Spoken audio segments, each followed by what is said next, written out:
What is up, followers of the ThePikaWu? This is JT, IAmTheTie. I'm going to be bringing you guys a guest narration for his channel while he is off on vacation, tanning on the beach, doing whatever the heck he's doing. Regardless, he's doing it for a month, and that's really, really cool. Everybody loves vacations, but I'm going to be bringing you guys a 4th gen roulette match against my good friend ThePikaWu.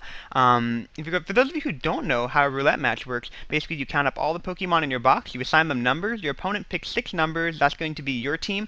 You do the same exact thing for him, and the first number that they pick is going to be your lead. The teams are completely random, no synergy whatsoever, but it's normally a ton of fun to play. I normally find that a lot of the roulette matches that I have come down to like 2-0s and different things like that. So without further ado, let's just get right on into the action. He picks me a Dragonite lead. I picked him a Gallade lead. Ideally, he's running Ice Punch on that guy because I have the Yachi Berry. So I'm going to see if I can set up a Dragon Dance because I feel a little bit greedy. I know that I'm a bulky Dragonite, so I know I should be able to take any hit barring a crit Stone Edge. So he's going to go for the Stone Edge, and I know I can take that hit right there. So now I'm sitting at +1 speed, +1 attack, and I'm trying to decide whether it'd be safer to go for a Roost right here, predicting a switch. But if he has a Shadow Sneak on that guy, I don't have a safe switch into Gallade, and Gallade's actually pretty threatening for me. The only person that can threaten him out is a Moltres. So I'm going to go ahead and just go for the Dragon Claw right away, see if I can take him out immediately. But he switches into Empoleon. That's a good switch on his end, but at the same time, I know that most of those are normally on specially based, so I figured the Ice Beam could probably be coming my way right now. So I'm going to go ahead and go for the Roost,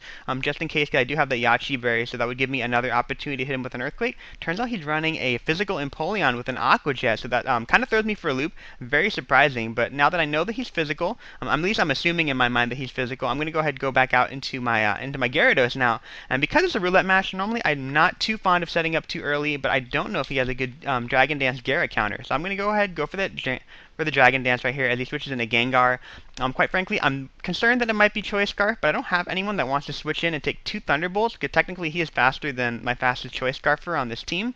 So I'm going to leave the Gyarados in, just in case he's not running the Choice Scarf and trying to bluff it, try to get up a Substitute or something like that, because that would be a good play as well. It turns out that he was running the Choice Scarf, so it's a free switch into Espeon. I know I can take 2 Thunderbolts pretty easily from this scenario, so I'm going to go ahead and go for the Psychic. Turns out I picked him a Dark type as well, so I'm like, man, I picked you to all the good numbers right now. But I'm going to go ahead and predict a Dark Pulse, go into my Moltres, and he went for a Willow, which is actually not too bad for me. I'm going to go ahead and go for the Air Slash, and I'm actually a little bit surprised by how little this does. It turns out his Houndoom is a little bit bulky. Thankfully, I am able to outspeed him because I do have that Choice Scarf. I'm going to be able to flinch him on this turn. Finish him off right here is going to make the match a little bit more even, 4-5. Obviously, I'm in a little bit of a hole, but I'm not too concerned in this scenario just yet. He's going to switch out into a Gallade, and the weird thing is that I know that my lead Dragonite was able to outspeed this Gallade prior to a DD, so I know it's running a little bit of bulk, but I have the possibility of flinching, and I don't know if it can take a Stab, Modest, Air Slash. Turns out that it could, but he misses the Stone Edge, so that was I don't know if he calced that or not, but that was actually a pretty big pickup for me overall, because unfortunately for him, that means that his Gallade is going to be completely useless. I thought it was pretty threatening in general, but he switches out into Empoleon on the Air Slash now. He knows that I'm Scarfed, and at this point, I figure the Aqua Jet's probably coming my way, so I'm going to go into Toxicroak. Now, I'm thinking that the possible Cross Chop should scare him away, so I'm going to see if I can set up a Substitute, because I'm not actually running the Cross Chop on this guy, but he goes for the Earthquake, predicting me to get up a Substitute, because he watches my videos and he knows exactly what this Toxicroak does. So now I'm deciding whether it would be a better idea to just continually sub down and waste HP, or to switch out into someone else, just dodge an Earthquake, go into my Crobat, taunt him, force a switch on his end, something like that. So that's what I'm going to try to do, because I'm predicting another Earthquake, but he sets up a Swords Dance, so I think that was actually really, really ballsy, because he knows exactly what the Toxicroak does, and if I would have set up a Substitute, I would have been able to Focus Punch him. So I'm like, man, that was actually an excellent play on his part, and that was a balls to the wall play, and that's going to pay big dividends for him, because now he's sitting at +2. He wasn't going to be able to 2-hit KO this Crobat before, but because he's got the Swords Dance, and now he can with the Drill Peck, and that puts me in a little bit of a bind. If he gets up to +4, then I'm actually in a lot more trouble than I am right now. So I'm going to go ahead go for the Taunt.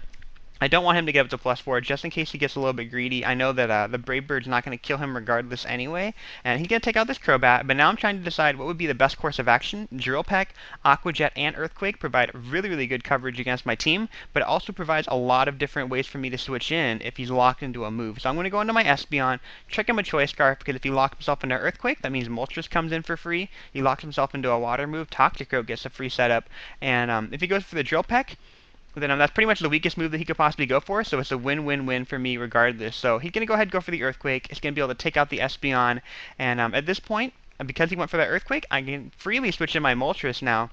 And I don't know if I want to go for the overheat just to KO him outright, but I don't want to give him a free setup opportunity either. So I'm going to go ahead and go for the air slash. I miss, and that means that since he knows that I'm locked into air slash, he can now freely switch in his Gallade, which would now give him a free switch out into Gengar. And unfortunately, because he's got a Gengar, I know he can. He's just going to go for the T-Bolt right here. The Toxicroak really can't take the hit particularly well, but I know he can take a hit. And now in this scenario, I'm trying to decide whether it'd be safer to just go for a Sucker Punch or set up a substitute. And in the back of my mind, I feel like setting a substitute would be a great play predicting a switch. But at the same time, I don't want to play games because I know that he knows exactly what this Toxicroak does. So if he goes for a T-Bolt as I go for a substitute, he takes out my Toxicroak, and I don't think Moltres can carry the match all on her own. So I'm going to go ahead, go for the Sucker Punch. He's switching to Blaziken, so I'm going to try to see if I can set up a substitute on a possible setup move. Turns out he went for an Agility, so that actually worked out pretty nicely for me. And I'm going to go ahead and just go for the Focus Punch right here. Take out the Blaziken because I know that it doesn't have very good defenses. But of course in this scenario, I think I am down to I'm down to two guys. I think I'm down to Toxicroak, and I think I'm down to Moltres, I believe, possibly. And he's still got the Empoleon sitting there, and he also has the he has an Empoleon, he has a Pokemon that he hasn't revealed yet, and he has a Gengar, and the Gengar is the most threatening thing to my team. I need the Sucker Punch priority with the Toxicroak in order to do anything to that particular Gengar, so I can't lose the Toxicroak in this scenario. So he switches this in.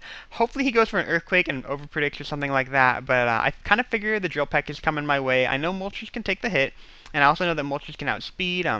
I don't want to get the special attack dropped with the overheat again, so I'm just going to go for the Air Slash because I know it'll do, it's not going to be very effective, but I have the chance of flinching him. He got the critical hit on the first Drill Peck, so I know that I can still take another Drill Peck, finish him off with another Air Slash, assuming that I can get not a critical hit, a flinch right here. And I am going to be able to take him out with the Air Slash, but now I'm in a really big pickle because I know that Gengar can come in. I can't switch in the Toxicroak on two T-Bolts because there's going to be 2-hit KO'd, and I know that Moltres is going to be 1-hit KO'd, so the Gengar is going to be able to get his free kill on somebody.